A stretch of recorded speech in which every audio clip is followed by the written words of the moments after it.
Hello everyone. तो आज मैं अपना चैप्टर लेके आई हूँ बायोमॉलिक्यूल्स। तो इसमें ना ऑलमोस्ट सभी लोगों को डाउट रह जाता है थोड़ा थोड़ा कहीं भी।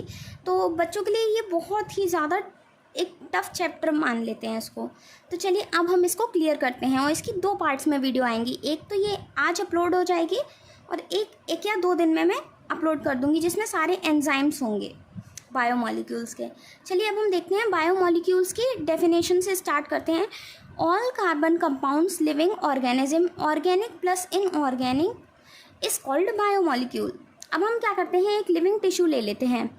जैसे कि हमने लिवर ले लिया रेड का, अब हम इसमें ट्राइक्लोरो एसिटिक एसिड डाल देंगे और इसको अच्छे से पीस लेंगे, एकदम इसकी चटनी बना देंगे। मसाले कूटने वाला था उसमें। जब ये एक थिक चटनी सी बन के तैयार हो जाएगी तो हम इसको छान लेंगे एक कपड़े में या फिर छल्ली में। तो जो छन के बाहर आएगा, बर्तन में आ जाएगा, तो वो तो होगा हमारा फिल्ट्रेट और उसको हम बोलते हैं बायो माइक्रोमॉलिक्यूल। और जो छन के आ जाएगा तो उसमें छोटे छोटे से पार्टिकल होंगे तो वो तो होगा सॉल्युबल पूल। और जो ऊपर रह जाएगा उसको बोलते हैं हम रिटेंटेड एसिड सॉल्युबल पूल और बायो मैक्रोमॉलिक्यूल्स। तो बायो माइक्रोमॉलिक्यूल्स और बायो मैक्रोमॉलिक्यूल्स में क्या डिफरेंस है हम ये देख लेते हैं। तो इसमें गाइस इसका वेट जो होता है बायो माइक्रोमॉलिक्यूल का वो होता है 18 से 800 डाल्टन। और अमाइनो एसिड न्यूक्लियोटाइड्स मोनोसेक्राइड्स इसके एग्जांपल्स हैं। बायो मैक्रोमॉलिक्यूल्स इसका वेट होता है इक्वल और ग्रेटर देन 10,000 डाल्टन। और ये प्रोटीन, न्यूक्लिक एसिड, पॉलीसेक्राइड्स और लिपिड्स ये क्या साइज़ में बड़े होते हैं। अमाइनो एसिड से मिलके प्रोटीन बनता है, न्यूक्लियोटाइड से मिलके न्यूक्लिक एसिड बनता है, मोनोसेक्राइड से मिलके पॉलीसेक्राइड्स मिलते हैं। तो इसमें से सबसे इम्पॉर्टेंट है ये लिपिड। अब हम इसको लिपिड को अलग से देखेंगे। तो ये क्या है, ये बायो मैक्रोमॉलिक्यूल्स नहीं है, बस क्या इसका वेट जो है 800 डाल्टन से भी कम है, लेकिन ये रिटेंटेट में रह जाता है, इसलिए ये हमने बायो मैक्रोमॉलिक्यूल में इसको रख दिया। और ये फॉर्मेशन करता है वेसिकल्स का और they get separated with acid in soluble pool.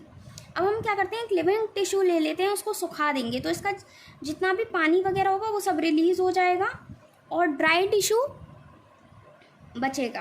अब हम उसको जला देंगे तो उसमें से कार्बन रिलीज़ होगी तो क्या बचेगा, सिर्फ राख रह जाएगी जिसको हम ऐश बोलते हैं। और ये क्या है, इनऑर्गेनिक कंपाउंड्स हैं। अब हम देखते हैं ये table as it is NCERT में जैसी लिखी थी वैसे ही मैंने यहाँ पे इसको कॉपी पेस्ट कर दी हुई है। तो देखिए components water, protein, nucleic acid, carbohydrates और लिपिड। अब इसका परसेंटेज मास देखते हैं। वाटर जो होता है सबसे ज़्यादा होता है 70 से 90%, प्रोटीन 10 से 15%, न्यूक्लिक एसिड 5 से 7%, कार्बोहाइड्रेट 3% और लिपिड 2% ये होते हैं। अगर आपको सारी मतलब एनसीईआरटी की जितनी भी टेबल्स हैं, अगर आपको उसकी एक वन शॉट वीडियो चाहिए है ट्रिक्स के साथ तो आप मुझे कमेंट्स में लिख दीजिएगा, जिससे कि मैं सारी टेबल्स का एक वीडियो ला दूँगी। अब हम देखते हैं मेटाबोलाइट्स। तो इसमें 2 टाइप्स के होते हैं, primary metabolites, secondary metabolites. Primary metabolites जो होते हैं वो प्रेजेंट होते हैं एनिमल टिश्यू में और इनका रोल होता है normal physiological process. Secondary metabolites जो होते हैं वो प्रेजेंट होते हैं प्लांट्स, फंगस, माइक्रोब्स। इनका रोल हमें पता नहीं है और इसके एग्जाम्पल हैं एल्कलॉइड्स, फेलोविनॉइड, रबर, स्केंट, गम्स स्पीशीज़। और ये मोस्ट इम्पॉर्टेंट है सेकेंडरी मेटाबोलाइट्स। अब सम सेकेंडरी मेटाबोलाइट्स हम देखते हैं। तो जो पिगमेंट्स होते हैं उसके एग्जाम्पल हैं carotenoids, anthocyanin, alkaloids, morphine, codeine. Terpenes का है monoterpenes, diterpenes. Essential oils, lemongrass oil, toxin, अर्बिन, ricin. Lecithins, concanavalin A, drug, vinblastine, curcumin. Polymeric substance कौन कौन से होते हैं, रबर, गम्स और सेल्यूलोज। अगर आपको इसकी भी ट्रिक चाहिए हो तो मैं सारी एक वीडियो में ला दूंगी। प्रोटीन जो होता है वो पॉलीमर होता है अमाइनो एसिड, मतलब बहुत सारे अमाइनो एसिड से मिलके प्रोटीन बनता है और इसका स्ट्रक्चर ये होता है। ये देखिए इनकी पोजीशन की हाइड्रोजन की COOH और NH2 इनकी फिक्स होती है पोजीशन। R जो होता है ये वेरिएबल होता है, इसकी जगह कुछ भी आ सकता है। तो चलिए अब हम देखते हैं। R है HCH3OH, ग्लाइसिन, एनालिन, सेरीन, ये आ सकते हैं, है ना, R की जगह। अब हम देखते हैं ज्वेटर आयन, बहुत ही इजी है, पता नहीं लोग इसका हुआ बना के रखे हैं ज्वेटर आयंस का। तो चलिए अब हम इसको देखते हैं। ज्वेटर आयंस में क्या होता है, ये जो COOH है ये अपना H ड्रॉप कर देता है और NH3 एक्सेप्ट कर लेता है, तो यहाँ पर प्लस चार्ज आ जाता है और COO पे नेगेटिव चार्ज आ जाता है। अब देखते हैं ऑल अमाइनो एसिड्स जो होते हैं वो एक्टिव होते हैं, और एक्टिव कब होते हैं, उनमें कार्बन कंपाउंड होना ज़रूरी है। अब देखिए एक्सेप्ट एक ही ग्लाइसिन जो है वो ऑप्टिकली इनएक्टिव है। क्यों? क्योंकि यहाँ पर ये जो है कायरल कार्बन नहीं है, सेम चीज़ आ गई है ना यहाँ पर। तो अगर यहाँ इसकी जगह H की जगह CH3 या OH होता तो ये क्या होता, कायरल कंपाउंड होता, कायरल कार्बन, है ना। तो ग्लाइसिन जो है यहाँ पर कायरल कार्बन एब्सेंट है। अब हम देखते हैं अमाइनो एसिड्स। अमाइनो एसिड्स में क्या होता है, 2 टाइप्स के होते हैं, असेंशियल और नॉन असेंशियल। असेंशियल जो होते हैं वो हमारी बॉडी खुद नहीं बनाती, नॉन असेंशियल ये हमारी बॉडी खुद बनाती है, can be synthesise by our body. और aromatic amino acid tyrosine, phenylalanine और ट्रिप्टोफैन ये होते हैं। इससे क्वेश्चन पूछा जाता है, डायरेक्ट पूछा जाता है, इसको आप लर्न कर लीजिएगा। प्रोटीन में मिनिमम कितने 100 अमाइनो एसिड्स होने चाहिए और इसका मॉलिक्यूलर वेट होना चाहिए 10,000 डाल्टन। लेकिन इंसुलिन भी एक तरीके का प्रोटीन है, लेकिन इसमें ओनली अमाइनो एसिड्स कितने प्रेजेंट हैं, 51 अमाइनो एसिड्स होते हैं, फिर भी इसको हम प्रोटीन बोलते हैं। अब हम प्रोटीन का डीनेचुरेशन करना है तो हम कैसे करेंगे, टेम्परेचर बढ़ा देंगे और केमिकल का चेंज कर देंगे, pH, है ना। तो इसमें क्या होगा, जो हाइड्रोजन बॉन्डिंग होगी, हेलिक्स और ग्लोब्यूल्स, ये क्या होते हैं, अनफोल्ड हो जाएंगे, अनकॉइल्ड हो जाएंगे, डिस्टर्ब हो जाएंगे, तो प्रोटीन का डीनेचुरेशन हो जाएगा। अब हम देखते हैं some protein and their function. Collagen protein का फंक्शन जो है वो इंटरसेलुलर ग्राउंड सब्सटेंस है। टायरोसिन ये एंजाइम है, इंसुलिन हार्मोन है, एंटीबॉडी जो है वो फाइट इन्फेक्शियस एजेंट है। रिसेप्टर ये सेंसरी रिसेप्शन है।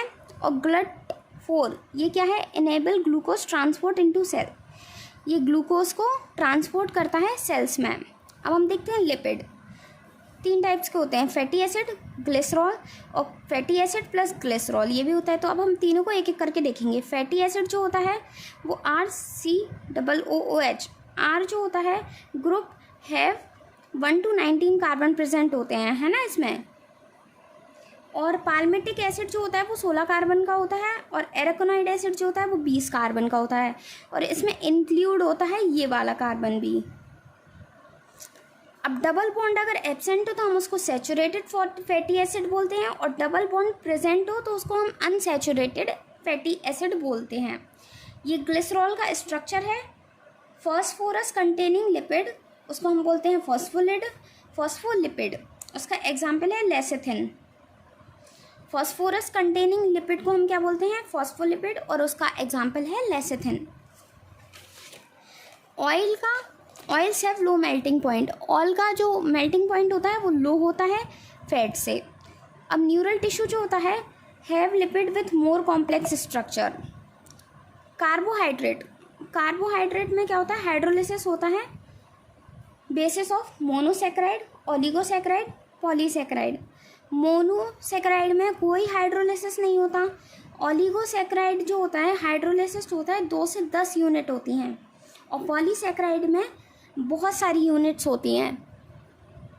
तो जो रिड्यूसिंग नेचर होते हैं, तो रिड्यूसिंग और नॉन रिड्यूसिंग जो होता है वो reduce, Tollens and Fehling's reagent all carbohydrates होते हैं, और नॉन रिड्यूसिंग में ये रिड्यूस नहीं होते, टॉलिंस और फेलिंग रिएजेंट, ओनली सुक्रोज होता है नॉन रिड्यूसिंग। अब टेस्ट और सॉल्युबिलिटी देखते हैं हम, तो इसमें क्या है, शुगर और नॉन शुगर। शुगर जो होती है वो स्वीट होती है टेस्ट में, सॉल्युबल होती है वाटर में, मतलब मीठी होती है शुगर, घुल जाती है पानी में, मोनोसेक्राइड होती है और डाइसेक्राइड होती है। और जो नॉन शुगर जो होती है वो स्वीट नहीं होती, पानी में नहीं घुलती, पॉलीसेक्राइड होती है, तो टूटती नहीं है। मोनोसेक्राइड जो होती है इसमें फ्री एल्डिहाइड ग्रुप होता है, एल्डोज बोलते हैं, और इसके एग्जाम्पल हैं एरेथ्रोस, राइबोस, ग्लूकोज। और मोनोसेक्राइडिक में कीटोन ग्रुप हो तो हम उसको बोलते हैं कीटोज, और ऊलोज लग जाते हैं इसके आगे तो हम बोलते हैं इरेथ्रुलोज, राइबुलोज, फ्रक्टोलोज, फ्रक्टोज।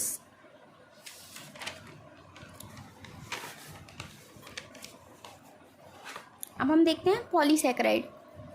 पॉलीसेक्राइड में क्या है, होमो मतलब सेम यूनिट और हेट्रो मतलब डिफरेंट यूनिट। अब हम इसका डिफ्रेंशिएट पढ़ेंगे दोनों को। तो होमो में क्या होता है, cellulose, glycogen, insulin, starch, chitin और डेक्स्ट्रिन।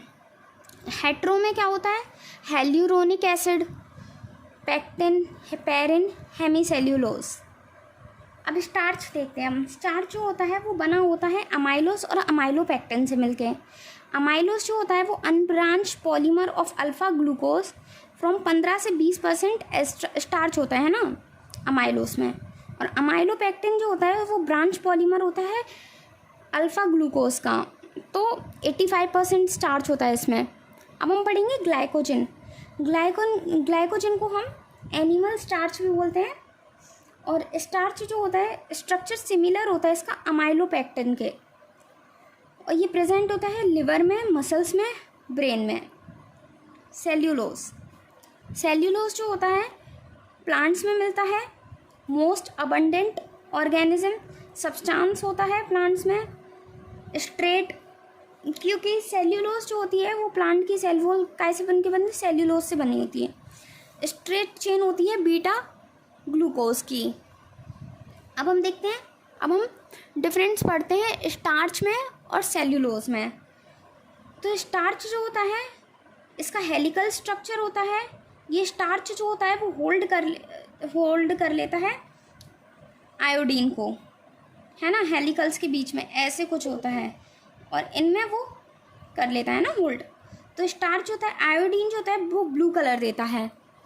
और सेल्यूलोज में क्या होता है, हेलिकल्स ही प्रेजेंट नहीं होते, तो वो इसको होल्ड ही नहीं कर पाता है, तो कलर भी फॉर्म नहीं कर पाएगा, कलरलेस होता है। अब हम देखते हैं शुगर। शुगर जो होती है सबसे स्वीटेस्ट होती है fructose, brain sugar galactose, blood sugar glucose, fruit sugar fructose, milk sugar lactose, ये सबको पता ही है। Cane sugar sucrose, table sugar sucrose. अब इसमें से सबसे ज़्यादा अगर पूछी जाएगी तो ये table sugar, fruit sugar most important है, ब्लड शुगर, ब्रेन शुगर, ये सबको आपको पता होता है। ब्लड शुगर आपको पता होता है, ग्लूकोज, स्वीटेस्ट भी पता होता है, मिल्क पता होता है, केन पता होता है ना। अब हम देखते हैं लिंकेज कन्फ्यूजन। इसमें क्या है, कार्बोहाइड्रेट्स जो होते हैं उसमें ग्लाइकोसिडिक बॉन्ड होते हैं, प्रोटीन में पेप्टाइड बॉन्ड होते हैं, न्यूक्लिक एसिड में फॉस्फोडाइएस्टर बॉन्ड होते हैं। Most abundant protein in animal world में पूछें तो कोलेजन होता है, और होल बायोस्फीयर में पूछें तो राइबोस बिसफॉस्फेट होता है। एक बार हम ये लिंकेज कन्फ्यूजन को फिर से रिपीट करते हैं। कार्बोहाइड्रेट्स जो होता है वो ग्लाइकोसिडिक बॉन्ड होता है, प्रोटीन पेप्टाइड बॉन्ड होता है, न्यूक्लिक एसिड फॉस्फोडाइएस्टर बॉन्ड होता है। मोस्ट अबंडेंट प्रोटीन क्या होता है, एनिमल वर्ल्ड में पूछे तो कोलेजन, और बायोस्फीयर में पूछे तो राइब्यूलोज बिसफॉस्फेट। आई होप आपको ये चैप्टर बहुत अच्छे से समझ में आ गया होगा, और अगर आपको आ गया है तो प्लीज़ वीडियो को लाइक कीजिएगा, कमेंट कीजिएगा, और जो आपको नेक्स्ट वीडियो चाहिए हो उस पर कमेंट कर दीजिएगा। Bye bye.